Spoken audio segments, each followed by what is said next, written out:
আসসালামু আলাইকুম রহমতুল্লাহি ওয়া বারাকাতুহু। সম্মানিত দর্শক, আজকে মার্চ মাসের 10 তারিখ।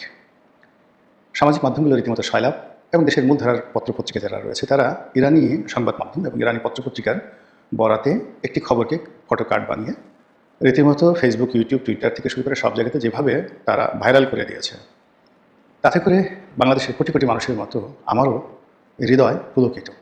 খবরের শিরোনাম: ইসরায়েলের প্রধানমন্ত্রী বেঞ্জামিন নেতানিয়াহু নিহত হয়েছেন। ফিনারে জাহান্নামা খালেদুন। সপ্তমিতা পরের ব্যাপারে আগে আল্লাহর শুকরিয়া আদায় করি। আর ঘটনা এখন এটা নিয়ে সন্দেহ রয়েছে। এর কারণ হলো ইরানের পক্ষ থেকে যে দাবি করা হয়েছে সেটিকে মিথ্যা প্রোপাগান্ডা হিসেবে ইসরায়েল দাবি করেছে। দু একদিনের মধ্যেই ঘটনা নিশ্চিত হয়ে যাবে। আল্লাহ রাব্বুল আলামিন যদি এই সৌভাগ্য মুসলিম জাতিকে দিয়ে থাকেন, অর্থাৎ নেতানিয়াহু ভাবুলিল্লাহ সাঙ্গ করে থাকে, আমি এই যে পবিত্র মাহে রমজান শেষে যে 6 রোজা রয়েছে, 6 রোজার পরে আরও 7টি রোজা টানা, কোনো রকম একদিন দুদিন বাদ দিয়ে না, টানা 7 দিন রোজা রাখবো এই নেতানিয়াহুর মৃত্যু সংবাদ যদি সত্য হয়। আল্লাহ কবুল করুন। আপনারা আমার জন্য দোয়া করুন। মূল ব্যাপার হলো যে এই লোকটি ইসরায়েলে বহু মন্দ মানুষ আসছে এই রাষ্ট্রটির সৃষ্টি হওয়ার পর, কিন্তু এর মতো উগ্র, এর মতো ভণ্ড, এর মতো যুদ্ধবাস, এর মতো নির্মম এবং এর মতো নিষ্ঠুর মানুষ আমরা ইসরায়েল সৃষ্টি হওয়ার পর আর কখনো দেখিনি। ইসরায়েলের একসময় একজন মহিলা প্রধানমন্ত্রী ছিলেন, তিনি সেই মেনাহাম বেগিন। তো সেই মেনাহাম বেগিন তিনিও কিন্তু বলেছেন যে মুসলমানদের সঙ্গে তাদের একটা নিদারুণ সম্পর্ক ছিল, এবং তিনি যখন ফিলিস্তিনের পাসপোর্ট হোল্ড করতেন, সেই পাসপোর্টের যে আনন্দ, যে তৃপ্তি, সেটি এখন ইসরায়েলের পাসপোর্ট নিয়ে তিনি পান না। তারপরেও সেই ইসরায়েল রাষ্ট্রে তিনি প্রধানমন্ত্রী হয়েছেন, যুদ্ধ করেছেন, কিন্তু তার অনুভূতি ছিল। কিন্তু এই মানুষটি, এর জন্ম হয়েছে মুসলমানদেরকে ঘৃণা করার জন্য, এর জন্ম হয়েছে আরব জাতীয়তাবাদকে শেষ করে দেওয়ার জন্য, এর জন্ম হয়েছে মধ্যপ্রাচ্যের যে মাটি, সেই মাটিকে আগুন বানিয়ে ফেলার জন্য, এর জন্ম হয়েছে পৃথিবীতে জাহান্নামের আগুন দাউ দাউ করে জ্বালানোর জন্য।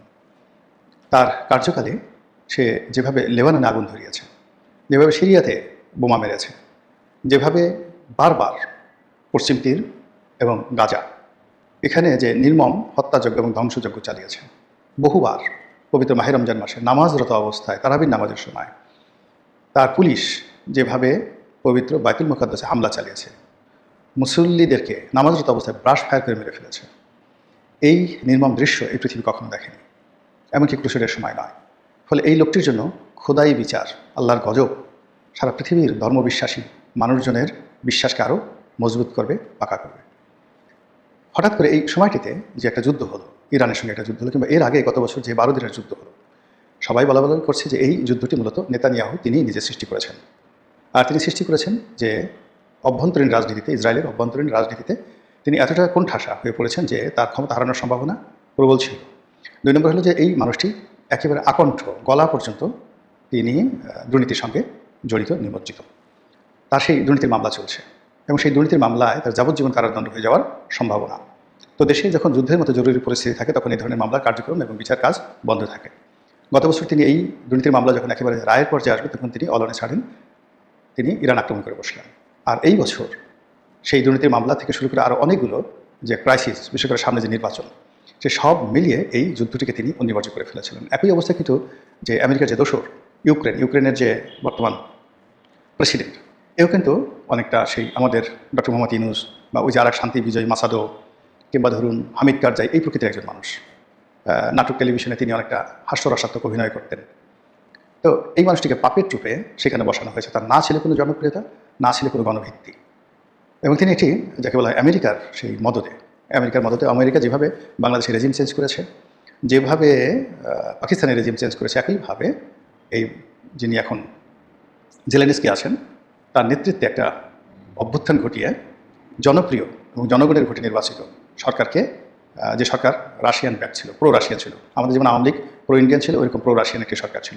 তো সেই সরকারকে হটিয়ে এই যে ক্ষমতায় আসে এবং নিজের ক্ষমতা কুক্ষিগত করে রাখার জন্য একটি যুদ্ধ, ইউক্রেনের এই যুদ্ধ রাশিয়ার সাথে বাঁধিয়ে দেয়। আমরা বাংলাদেশ থেকে হয়তো অনেকেই রাশিয়াকে দোষারোপ করছি, কিন্তু আসল ঘটনা যদি আপনারা জানেন, এই যে লোকটি ভ্লাদিমির, যিনি জেলেনস্কি, তিনি এবং তার দোসর যারা ছিলেন আমেরিকান, সবাইকে আপনার মনে হবে যে এদেরকে একটু জুতো মারি, গালের উপর জুতো মারি। এই হলো আমেরিকার চরিত্র। তো এই যে নেতানিয়াহুর প্রসঙ্গে আসছিলাম, যে এই মুহূর্তে তার আমেরিকাকে নিয়ে যুদ্ধ করার একটি কারণ ছিল না। ইরান স্বাভাবিকভাবে, বিশেষ করে সিরিয়াতে তাদের পতনের পর তারা একেবারে নিশ্চুপ হয়ে গেছে। গত বছর যুদ্ধের পর তারা আবার নতুন করে তাদের যে অস্তিত্ব, সেই অস্তিত্ব টিকিয়ে রাখার জন্য তারা লড়াই করছে, সংগ্রাম করছে।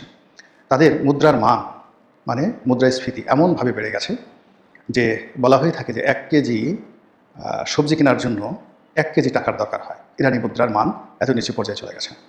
এবং এই সমস্ত কুকর্মগুলো আমেরিকা এবং ইসরায়েল সম্মিলিতভাবে করেছে। এবং গত যুদ্ধের পরও তারা ইরানের অভ্যন্তরে বেশ কয়েকটি গুপ্ত হত্যা চালিয়েছে। এরপর এই যে কিছুদিন আগে ইরানে যে বিশাল গণবিপ্লব হলো, জনগণ কিন্তু রেজিম চেঞ্জের জন্য রাস্তায় নামেনি।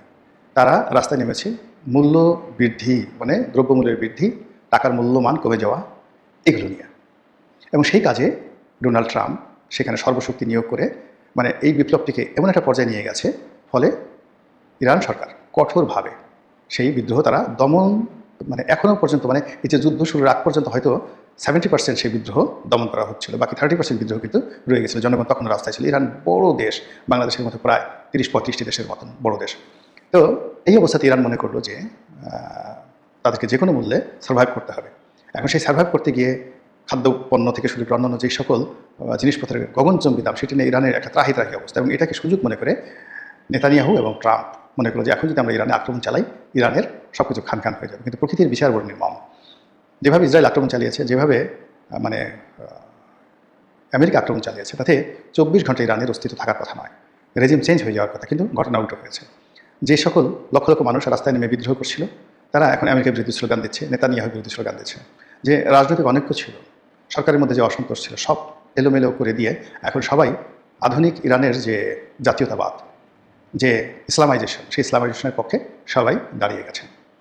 দাঁড়িয়ে যাওয়ার পরে এখন তারা তাদের সর্বশক্তি নিয়ে নিজেদের অস্তিত্ব রক্ষার জন্য, ডিগনিটি রক্ষার জন্য, সম্মান রক্ষার জন্য, মর্যাদা রক্ষার জন্য তারা নিজেদের প্রাণ বিসর্জন দেওয়ার জন্য রীতিমতো রাস্তায় নেমে এসেছে। একদিকে সেই ইরানের ক্ষেপণাস্ত্র, মানে ইসরায়েলের ক্ষেপণাস্ত্র, আমেরিকার ক্ষেপণাস্ত্র আঘাত হানছে, আমেরিকার যে ফাইটার প্লেনগুলো, জঙ্গি বিমানগুলো আঘাত হানছে। অন্যদিকে লক্ষ লক্ষ ইরানি যে আগুন, সেই আগুনের সামনে উল্লাস নৃত্য করছে, মনের আনন্দে আমেরিকান নিপাত গান গাছে, চোখের সামনে বাড়ি ঘর সংসার করে ছারখার হয়ে যাচ্ছে, হয়তো আপনজন মরে যাচ্ছে, কিন্তু ইরান এটা নিয়ে গা করছে না। তারা জাতীয়তাবাদী উদ্বুদ্ধ হয়ে, দেশপ্রেম উদ্বুদ্ধ হয়ে, মান সম্মানের সেই মর্যাদা রক্ষার সংগ্রামে উদ্বুদ্ধ হয়ে তারা উল্লাস নৃত্য করছে, নাচানাচি করছে রাস্তায়। অবিশ্বাস্য। যারা ইরানের এই দৃশ্য দেখেছে, না দেখলে বুঝতে পারবেন না। তো এরই মধ্যে যুদ্ধের ময়দানে একের পর এক অলৌকিক ঘটনা ঘটছে। ইরান যে সকল অস্ত্র প্রদর্শন করছে, তাদের যে সকল ক্ষেপণাস্ত্র, সুপারসনিক, মানে সুপারসনিক, হাইপারসনিক এবং আলট্রাসনিক, শব্দের চাইতেও গতিসম্পন্ন সুপারসনিক,